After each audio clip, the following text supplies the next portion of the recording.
ରାଧେକୃଷ୍ଣ ସାଙ୍ଗମାନେ ମୁଇଁ ଆମର ବେଟା ରେଡି ହେଇକରି ବାହାରି ଗଲୁ ମୋର୍ ମାଉସୀ ଘର ଯିବାର୍ ଲାଗି। ଯିବାର ରାସ୍ତାରେ ମୁଇଁ ମୋର୍ ହଜବେଣ୍ଡ କେ କହିଲି କି ଚାଲ ଟିକେ ବିଲେମୁଡ଼ା ଦିନୁ ବି ହେଇକରି ଆସମା ମତେ ଦୁକାନରେ କିଛି କାମ ଅଛେ ବୋଲିକରି ମୋର୍ ହଜବେଣ୍ଡ ମତେ ନେଇଗଲେ ବିଲେମୁଡ଼ା। ଇଟା ଆମେ ପହଞ୍ଚି ଗଲୁ ନୂଆଡିହି ନେକେ। ନୂଆଡିହି ପହଞ୍ଚିଲା ପରେ ଦେଖଲୁ ଆମର ସେ ସୁନ୍ଦର ମନ୍ଦିରଟେ ଅଛେ। ସେନେ ମୋର୍ ବେଟା ମୁଇଁ ଜୁହାର ଟିକେ କରିଦେଲା ପରେ ଆମେ ବାହାରି ଗଲୁ ଫେର୍ ବିଲେମୁଡ଼ା ଯିବାର୍ ଲାଗି। ବିଲେମୁଡ଼ା ଯିବାର ରାସ୍ତାଟେ ଆସୁଥିଲା ଆମ୍ବୁଲାନ୍ସଟେ ମୋର୍ ହଜବେଣ୍ଡ ଦୂରୁ ଦେଖିକରି ଆମ୍ବୁଲାନ୍ସ ଆଉଛିରେ କାହାକେ ନଉଛନ୍ ବୋଲି କहे। ଯିବାର ରାସ୍ତାରେ ମୋର୍ ହଜବେଣ୍ଡ କହୁଥିଲେ ଜାଣା ଘିନବାର ଅଛି ଜଲ୍ଦି କରି ଘିନବୁ ବୋଲିକରି। ଆସିଲା ପରେ ମୁଇଁ କାମ ଯିବି ବୋଲିକରି ଏନ୍ତା କଥା ଲାଗତେ ଲାଗତେ ଆମେ ପହଞ୍ଚି ଗଲୁ ସିଧା ଶ୍ୟାମ ଦାଦାର ଦୁକାନ ନେକେ। ଦାଦାର ଦୁକାନ ପହଞ୍ଚିଲା ପରେ ଆମେ ଗାଡ଼ିକେ ସାଇଡ଼ଥି ରଖିକରି ସିଧା ଢୁକି ଗଲୁ ଦୁକାନ ନେକେ। ଦୁକାନରେ ଦେଖଲୁ ଇତି ସେଦି କିଏ ନାନ। ସାଇଡ଼ଥି ଦେଖଲା ପରେ ଆକାଶ ଦାଦା ସେଦିନ ଚାଲତେ ଚାଲତେ ଆସୁଥିଲେ। ମୁଇଁ କହିଲି ଦାଦା ନିନି ମନକର କୁର୍ତ୍ତା ଟିକେ ଦେଖ ବୋଲି। ଇତି ଦାଦା ଦେଖଉଥିଲେ ବେଲେ ମୁଇଁ ଇତି ଯାଇକରି ଦେଖଲି ଯେ ମସ୍ତ ମସ୍ତ ବଢ଼େ ବଢ଼େ ନନି ମନକର କୁର୍ତ୍ତା ଅଛେ। ମୁଇଁ କହୁଥିଲି ଆମ ନନି ଲାଗି ବି ଏନ୍ତା କୁର୍ତ୍ତା ନେତୁ ଯେ କାଁ କରବ ଆମରଟା ତ ବାବୁ ଏ ଗୁଲାପ ଫୁଲ କୁର୍ତ୍ତାଟେ ବି ଥିଲା ଦେଖବ କାଁ ଇହାଦେ ଦେଖ। ଦାଦା ବାହାର କରି ସାରି ଦେଇଥିଲେ ନା ସବୁ କୁର୍ତ୍ତା କହୁଥିଲେ ଦେଖ ବାଛ କେନ୍ତା କୁର୍ତ୍ତା ନେବ ବୋଲିକରି। ବହୁତ କୁର୍ତ୍ତା ବାଛଲା ଦେଖଲା ପରେ ମୁଇଁ ଗୁଟେ କରି ଦେଖଲା ପରେ ଗୁଟେ ଲାଷ୍ଟଥି ବାଛିଲି ଗୁଟେ ପିଙ୍କ କଲରର କୁର୍ତ୍ତାଟେ ଯେନ୍ଟାକି ଧରଲି। ଦାଦା କୁର୍ତ୍ତାକେ ନେଇକରି ପ୍ୟାକ୍ କରିଦେଲେ ଆଉ କହିଲେ ତୁମର ବାବୁଟା ତ ବହୁତ ବଢ଼ିଟା ହେଇଗଲାନ ବୋଲିକରି।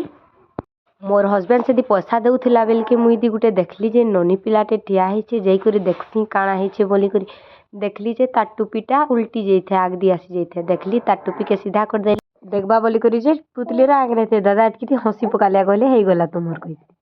ସାରିଲା ପରେ ଆମେ ଫେର୍ ଥରେ ପଲେଇ ଆଇଲୁ ଆମର୍ ତାପରେ ବାହାରି ଗଲେ ଆମେ ମୋର୍ ମାଉସୀ ଘର ପହଞ୍ଚିଲା ବାଟେ ଦେଖଲୁ ଆମର ସ୍କୁଲ ଯେନେ ମୁଇଁ ଛୋଟ ବେଲେ ପାଠ ପଢୁଥିଲି। ଏଛେନ୍ ପହଞ୍ଚି ଗଲୁ ମୋର୍ ମାଉସୀ ଘର ନେକେ ଦେଖଲୁ ନନିକେ ପୁରା ଠାଙ୍ଗଡ଼ କରି ଦଉଛନ୍ ଏ ବୁଆ। ଆମର ବାବୁ ଧରିକରି ନେଇଗଲା ତାରପରେ ଆମେ शुरू କରିଦେଲୁ ତାର ଗୋଡ଼ ଧୁଆ। ଲକ୍ଷ୍ମୀ ହେଇଛେ କହିକରି ପହଲା ଗୋଡ଼ ହାତ ତାର ମା ବାପା ଧୋଇଲେ। ଆମର ନନିକେ ଧୋଇଲା ପରେ ତାର ଆସିଗଲେ ତାର ମାମା ଧୋଇଲା ପରେ ଧୋଇ ସାରିଲା ପରେ କହିଲେ ଜୁହାରଟେ କରିଦେଲେ ତାରପରେ କହିଲେ କି ଆସ ଭଞ୍ଜା ତୁମକେ ଦେଇଦେବି। ଆମର ବାବୁକେ ବି ଜୁହାରଟେ କରିଦେଲେ ମୁଡ଼ିଆଟେ ମାରିଦେଲେ ପଇସାଟେ ନନିକେ ଯେନ୍ ପ୍ରକାର ଧରିଦେଲେ ମୋର୍ ଭାଇ ଖୁସ ଦେଖନ ଆଉ ନାଇଁ କହ। ପଇସା ଦେଲା ପରେ ସବେ ଗୁଟେ କରି ଗୋଡ଼ ଧୋଇକରି ପଇସାକେ ଗଦେଇ ଦେଲେ ନନିର ଭାଉରେଟେ। ଆଉ ଆମ ନନି ତ ପଇସାକେ ସୁଙ୍ଗି ବି ପକଉଥିଲା ନି କହନ ତାର ଖୁସ୍ ସବୁ ପଇସାକେ ରଖଲା ପରେ ଦେଖ ମୋର୍ ବହେନ ତ ଏଇଠି ପୁରା ଶୁଇଥିଲା ନନି ଉଠୁଥିଲା ପଇସା ଦେଇ ସାରିଲା ପରେ ଏଇଟା ତାର ଛୋଟ ମାଉସୀ ଯିଏକି ଧୋଇକରି ଆମର ବେଟାକେ ବି ଧୋଇଦେଲେ। ଆଉ ଧୋଇ ସାରିଲା ପରେ ନନିକେ ବି ପଇସା ଗୁଟେ ଦେଇକରି ଫୁଲ ଗୁଟେ ଖୁଚିକରି ବଡ଼ ଆମର ନିଖିଲ ବାବୁ କହିଲେ ଖୁସି ନାଇଁ ସରେ ଏଇଠି ଦେଖ ତ ମୋର୍ ବେଟାକେ ଡବାକେ ଧରିକରି କହୁଛେ କୁନୁଆ ଗରା ବାହାରିଲେ ପଇସା ସବୁକେ ଡବାଥି ଭରିକରି ନେଇଯିମା ବୋଲିକରି। ଇଠି ଖାନା ସବୁ ଦିଆ ହେଇଯାଇଥିଲା ନା ସବେ ଖାଇ ବସିଥିଲେ ଆମେ ବି ଖାଇ ସାରିଲା ପରେ ନନିର ଗୁଟେ ଯୋଡ଼େ ଫଟୋ ଖିଚି ପକାଲୁ। ତାପରେ ପକେଇ ପୁକା ସାରିକରି ଏନ୍ତା ହେଇକରି ବେଲ ବୁଡ଼ିଗଲା ବେଲ ବୁଡ଼ଲେ ମୋର୍ ବେଟା ତାର ବାପାକେ ରାସ୍ତା ଦେଖୁଥିଲା ତାର ବାପା ନେଇକି ଆସିଗଲେ ନେଇକି ଆସିଲା ପରେ ଆମେ ବାହାରିଗଲୁ ଆମର ଘର ଯିବାର୍ ଲାଗି। ଘର ଗଲା ବେଟେ ଦେଖଲୁ ଯେ ଗୁଟେ ଗୁପଚୁପ 10 ଟଙ୍କା ନାଇଁ ଘିନି ଦେଲେ କାଁ ହୋ ଆର ପଲେଇ ଗଲି ମୁଁ ସିଧା ଦୁକାନରେ କାଣା ଘିନତି ଆଉ ଘିନି ପକାଲି ମୋର୍ ମନ ପସନ୍ଦର ଯେଟା ଘିନବାର ଥିଲା ଘିନଲା ପରେ ମୋର୍ ହଜବେଣ୍ଡ 50 ଟଙ୍କା ଦେଇକରି ପଲେଇ ଗଲୁ ଘର। ତ ମୋର୍ ମିନି ବ୍ଲଗ ଶେଷ ହେଲା ବାଏ।